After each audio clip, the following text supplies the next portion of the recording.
She lived with me 16 years. I went outside in the front porch one day. I was carving a piece of wood for a walking stick, and I was taking the bark off. Outside, I heard a faint little noise coming from behind the dumpster.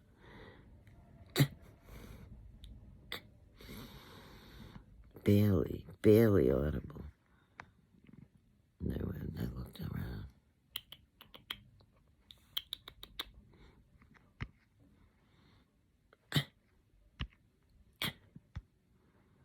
She couldn't meow. She came up to me. She came out from behind the dumpster. I see a little friendly face. She came over. She rubs up against me. You know. She had all kinds of matted fur all over her body. So thick, pieces of her. How can I say? This part was like up on this part. So she couldn't really move. She had no range of motion. She couldn't jump, couldn't really run too well, couldn't even walk too well. You know. Went inside, got some tuna fish, left it outside for her. I had a relationship with the neighborhood cats already. They'd leave me mice sometimes outside, and I'd leave them catnip treats. They'd leave me more mice. Buddy Mellow and Buddy String were my neighbor's cats. My last address.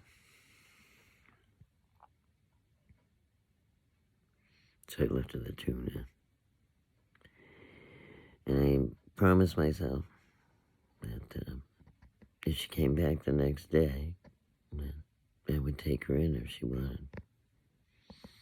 So the next morning I went outside and she was out there. So this time I took the tuna in the bowl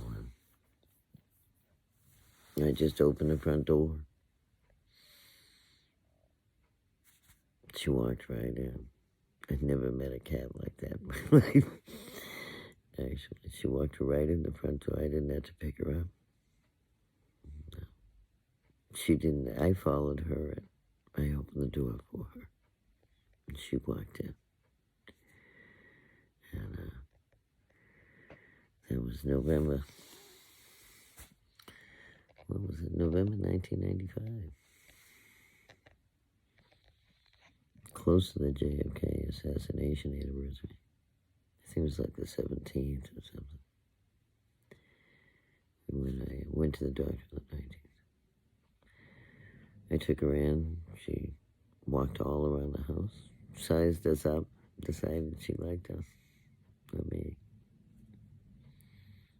I took a pan from the kitchen that we hadn't used it, made a makeshift litter box out of it. Got some bowls, put them on the floor. Took out a pair of scissors, started cutting the fur off. I was surprised the cat I just met let me cut all the fur off. Not all of it, a little at a time, a few days, over the course of a few days. I was about halfway through the second day when I got through and I saw some pus leaking out the back. And I realized why she was so sick. She'd been sleeping a lot. We went to the vet. She had an abscess. And the vet basically told me that she could be rabid.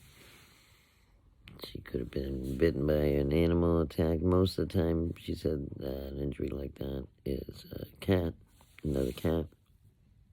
And so then I had a cat in my house that my mom and dad didn't know about. And they might be sick. So, I was pretty upset. I remember crying a lot about that day. Not knowing. And I decided I spent all this time saving this cat. I couldn't leave her outside. So I took the risk. And They told me that usually if they're exposed, they'll pass. They said, if they get vaccinated after exposure, there's a chance that you could not know that they're rabid, that they've, just in that window. And that if they are rabid, then they'll probably pass within 6 months. So not knowing, I took the chance on her because she seemed healthy. She seemed to want to get well. And I don't know, with that much matted fur, I didn't think like she would have been vaccinated again. So, it was a gamble, but it was a gamble based on odds too. I wouldn't recommend it in all cases, but in that case, it happened to work out for us. And 16 years later, she died on my bed, March 18th, 2011. I always knew the day I met her and the day I lost her, but I never knew the day she was born. I suspected she was a cat from the neighborhood. I missed her so much. The last year of life, actually the last 4, I had finally, first time in my life, got a second cat. From age 5 to age 21, we had a cat named Kitsy, and from age 25 to age, from 41, we had Breeze. So I had never had more than one cat in my life.